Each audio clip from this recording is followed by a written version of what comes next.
afternoon, Hal. How's everything going? Good afternoon, Mr. Amer. Everything is going extremely well.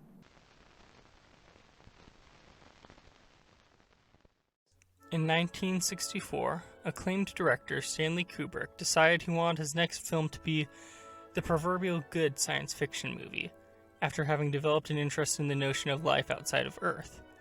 Wanting to get the help of a writer who is well versed in the genre, Kubrick contacted Arthur C. Clarke, who was already an acclaimed science fiction writer at the time, and whom Kubrick thought might be a good possible collaborator. After having talked about things, Clarke gave Kubrick a list of 6 of his short stories to choose from, to use as the basis for the film. Of those 6, Kubrick ended up choosing The Sentinel, and once this was done, the two worked together to create a basic screenplay for the film, after which point they split, Clarke to write the novel, and Kubrick to make the film. And it's because of the concurrent creation of these two works that 2001: A Space Odyssey is such an interesting case when it comes to comparing versions. Both have the same plot and the same characters, and were developed simultaneously, but nonetheless the two are far from identical and full of notable differences that, while they may seem small, end up playing a large role in influencing the audience's perception of the story and the feelings it invokes. And in my opinion, it's because of these differences that the book manages to be okay, while the film manages to be truly great. Firstly, the book explains who Moonwatcher is, the ape at the beginning of the story, and his intelligence level, while the film explains nothing about his name and chooses to depict through action rather than explain through thoughts how intelligent or unintelligent the character is.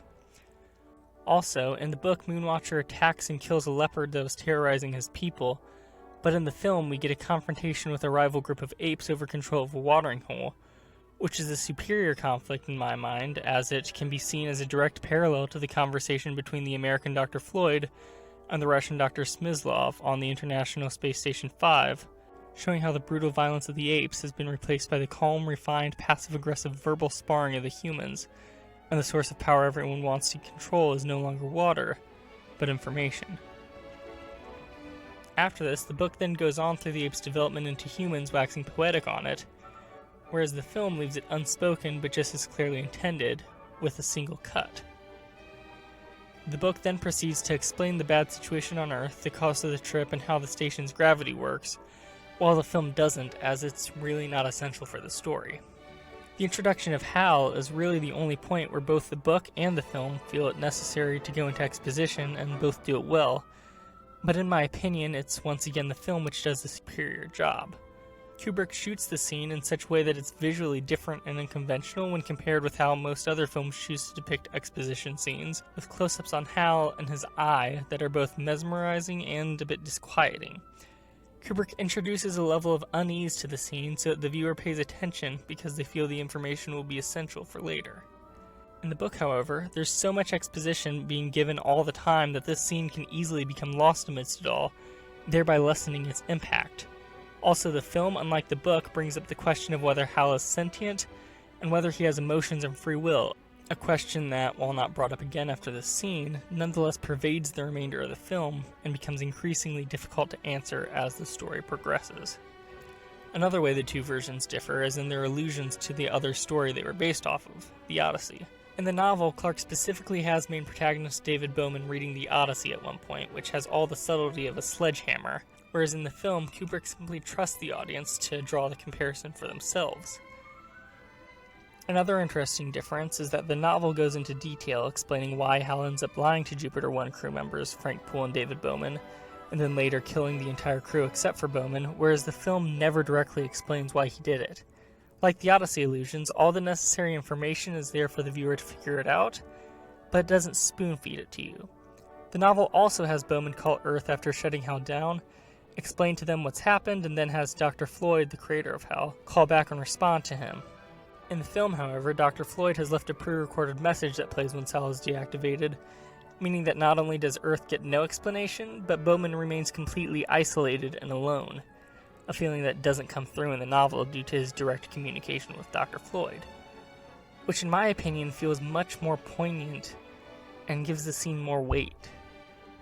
Perhaps worst of all, the novel explains everything about what the monoliths are and what happens at the end, whereas the film doesn't. In the penultimate scene of the novel, Clarke talks at length about Bowman's life going backwards before he becomes the immensely powerful Star Child, whereas in the film, Kubrick shows Bowman aging before becoming the Star Child in a perfectly shot sequence that is both beautifully constructed and strange.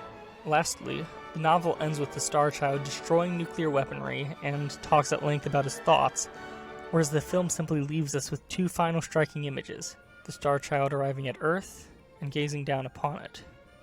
Now, it's a testament to the creative abilities of both Kubrick and Clarke that they were each able to take an average science fiction short story and, through very different means, create two unique imaginative works that can each operate on their own or in counterpoint to each other.